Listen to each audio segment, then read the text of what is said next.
Hey guys, I have a pretty long video here. So basically, I just finished Assassin's Creed Unity, and before we even get into this, it's my favorite Assassin's Creed game. Okay, this is gonna be a pretty long video, and I'm gonna be using the ranking system that I did for this for the video where I compared AC3 to AC2.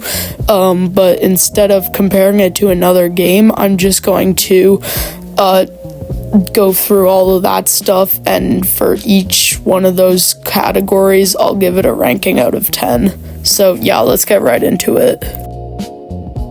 Okay, starting off with the part that I think is the most underrated part of this game, because a lot of people say it's the most mid story ever, not bad but not good.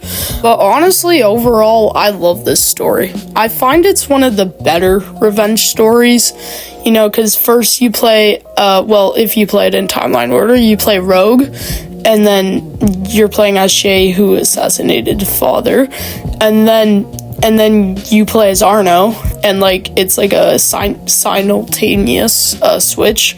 Honestly, very cool to play them back to back, but that's not the point. I find it's a very good revenge story with the twist that his lawful father is a Templar.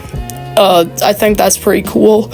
And in this story, I find you can tell the French Revolution ascending,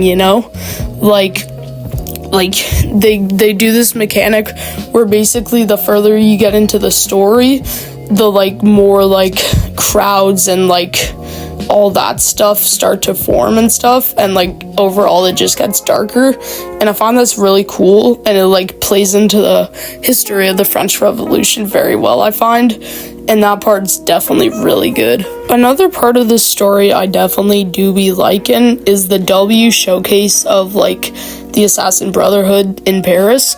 I find this is the first game I've played where it's actually kind of a normal brotherhood. Hear me out here. So I've played Rogue. You literally just twist and become a Templar. In AC2 and Brotherhood, you're the leader of the Brotherhood, so it's not very normal. And in AC3, it's literally just a destroyed Brotherhood. You and Achilles are the only ones left. So, when you look at my perspective, it's definitely unique, and I like that, honestly. Also, before we go to the missions part of this story, can we just talk about the fact that it's a love story in Paris between an assassin and a Templar? That's the mix of... That's if Paris and Assassin's Creed collabed. That's what would happen, dude. So, yeah, it's kind of perfect, honestly. Getting into the missions area, for once I'm not gonna say don't quote me on this, because I just finished this game, so I know exactly the number of tailing missions. There's literally only 2. Literally 2. It's beautiful. Along with the fact that, they actually feel hard. Honestly, I should make this video where it's hardest mission of each AC game I've played, because there's always that one mission that I need to replay 50 times. But overall, all these missions are pretty high difficulty, so you don't first try all of them.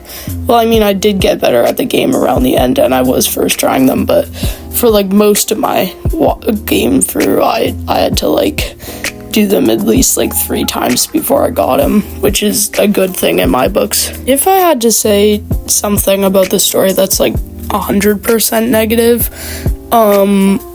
it would probably be the fact that there's a little too many assassinations. I talked about this problem with AC2. It feels like they're just cloning enemies for you to kill, and most of them kind of feel like deadbeats who don't even matter, I can't be the only one who feels like that. Of course, there's your big villains and stuff. I'll get to that in the characters, but I do feel there's a little too many villains for you to take down.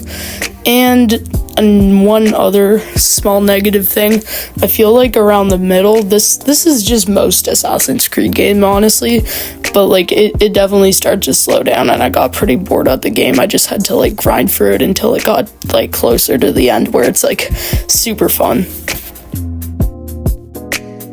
Okay, next is the characters, and I'm gonna be honest, this is still my favorite Assassin's Creed game, but this is definitely the lowest part of the game.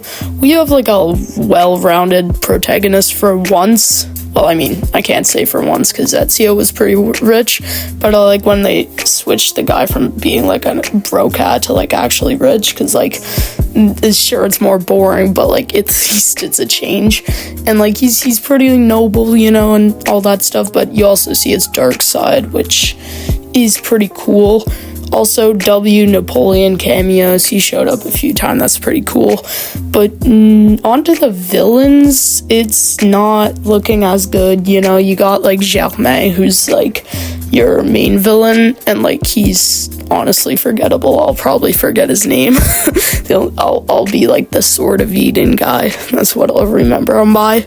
All the other guys, again, deadbeats, literal clones made for you to kill, basically. And honestly, like, AC3's best part is the characters. Like, the villains are actual characters, and this is nowhere close to that. Alright, onto the map, and this is honestly my favorite map. Like, it's dense in a good way, like all the parkouring paths. And can I talk about the fact that every building is like, well, not every building, sorry, I take that back. Like, a lot of buildings, you can like run inside by the windows and stuff while you're parkouring. Like, I'm sorry, that's insane.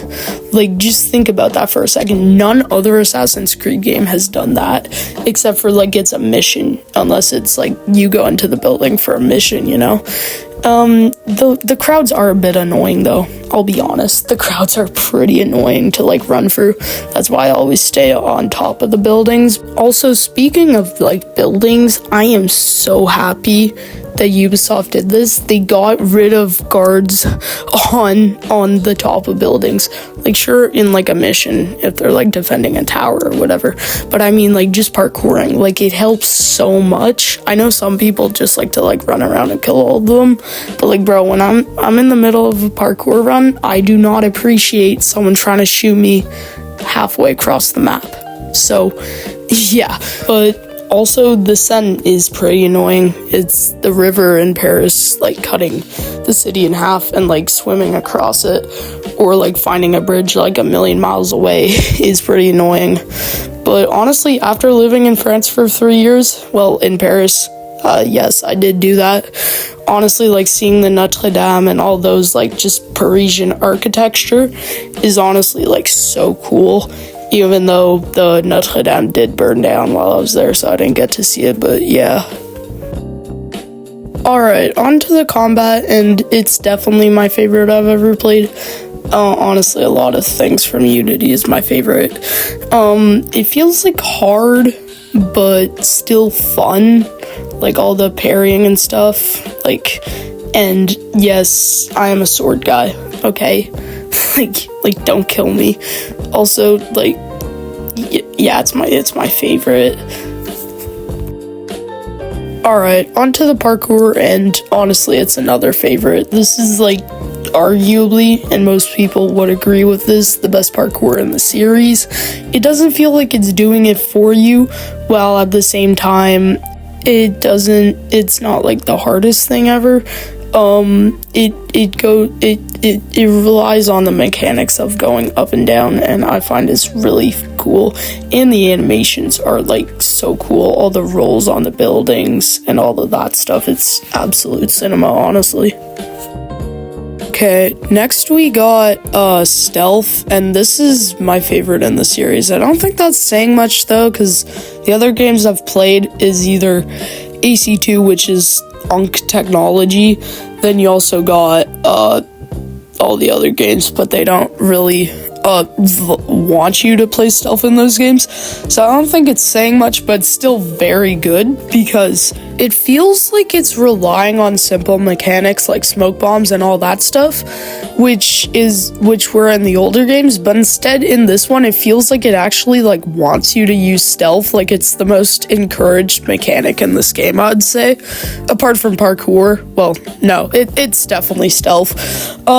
and like it just feels like right to use it, you know? Like in AC3 and Rogue, you're like you all you have to do is just go in there guns a-blazing because the combat is so easy, so you just like kill everyone. But like the stealth is actually like useful in this one, and it's very satisfying. Like low-key, this is the game that got me into stealth. Like before this, I was just combat all the time, but this is the game that got me into stealth.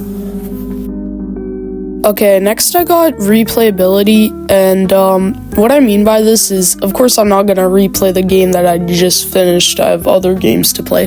What I mean is, like, when I'm in between games, or like don't really know what to play, I would happily replay like most of the missions in this game, because sure, like the like breaking into the like castle and like assassinating someone, those missions are like they're pretty repetitive, but I'd say 80% of the missions I would replay like at least like 5 times again, and like that's really good, because I wouldn't do that for a lot of the other AC games. Alright, on to the cinematic trailer. 2 words to describe this: absolute freaking cinema. This is, I think, the second and last game to do a trailer with like a licensed song, because they did it for Revelations and this game, and honestly I think they should do it for every AC game in the future, because I think it's like especially when you choose the right song, it adds like 10 times more aura, and this trailer is like my favorite in the series. Alright, onto the soundtrack, and for the main theme, low-key, not even gonna lie, I completely forgot about it until the end of the game where you hear this.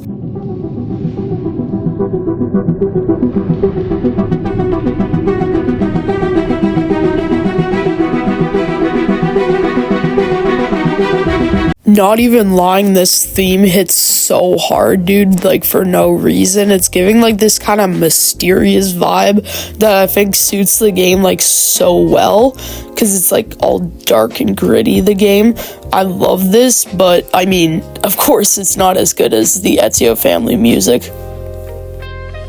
Alright, well, with the lowest number in this ranking being a 7, you can probably tell this is like a very good game in my opinion, and my overall ranking for the whole game is 9.8. so hear me out, it's minus 0.1 because there's hella bugs. Like, now that I think about it, it wasn't too much, but it was definitely the most bugs I've ever experienced. Another minus 0.1 because of this mechanic that you can only assassinate targets with a hidden blade, and I get that, but then like the moment someone spots you, you switch to your sword so you can't like defeat them, which is like just like a super annoying process. You could just say get better at the game, and I mean that's kind of fair, honestly, and it's probably because I'm not wearing stealth equipment, but it's still pretty annoying for me, so that leaves it at 9.8. Not gonna lie, guys, if you haven't played this game yet and you're like into Assassin's Creed, I recommend it so bad. People hate on it way too much for the bugs, but like honestly it's not that bad. Like, it's only like it's not even like the faces that like bug in cutscenes, it's literally just like people walking and stuff. It's just that stuff. Honestly, guys, like, play this game, I swear to God, it's worth your time.